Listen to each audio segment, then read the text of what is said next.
بسم اللہ الرحمن الرحیم۔ آج ہم رمضان کی وہ خاص دعائیں اور وظائف جانیں گے جو آپ کے روزوں کو قبولیت تک پہنچائیں گے۔ رمضان ایک مقدس مہینہ ہے اور اس مہینے میں مسلمان اپنی عبادات، نمازوں اور دعاؤں میں اضافہ کرتے ہیں۔ وظیفہ ایک مخصوص دعا یا اذکار کی صورت میں ہوتا ہے جو روحانی فائدوں کے لیے پڑھا جاتا ہے۔ رمضان کے دوران کچھ مشہور وظیفے درج ذیل ہیں۔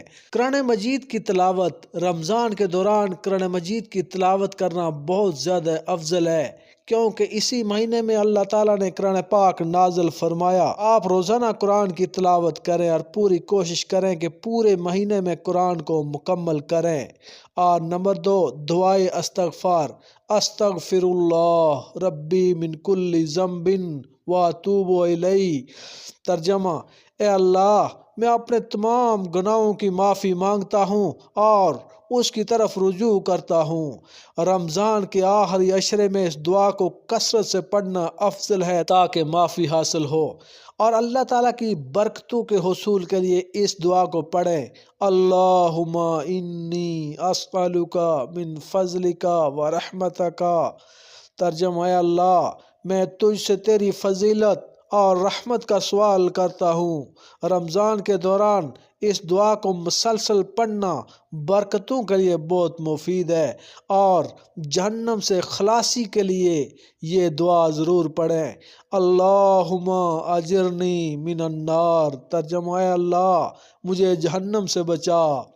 رمضان کے آخری عشرے میں خاص طور پر اس دعا کو پڑھنا بہت مفید ہے، اور خصوصاً طاق راتوں میں اس کو پڑھنا بہت مفید ہے۔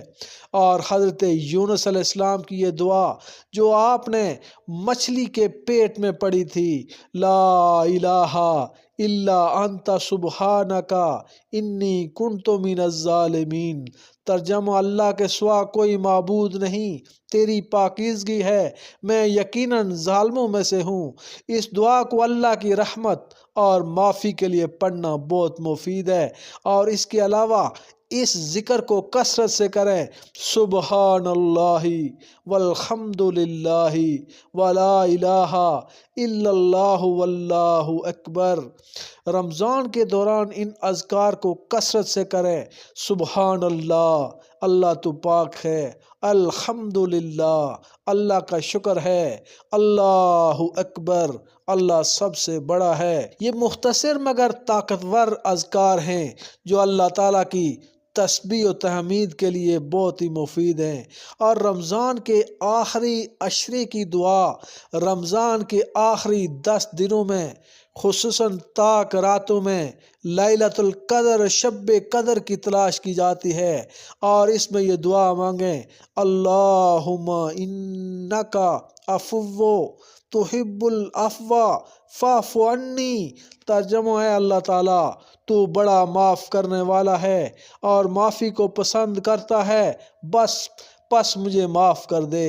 یہ دعا معافی کی طلب کرنے کے لیے بہت عام ہے، اور یہ بات یاد رکھیں کہ ان عبادات کو اخلاص کے ساتھ پڑھنا ضروری ہے، اور دل کی توجہ صرف اللہ تعالیٰ کی طرف ہونی چاہیے۔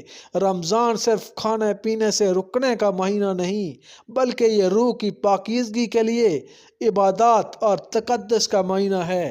اللہ تعالیٰ رمضان میں ہمیں خوب عبادات کرنے کی توفیق عطا فرمائے، آمین۔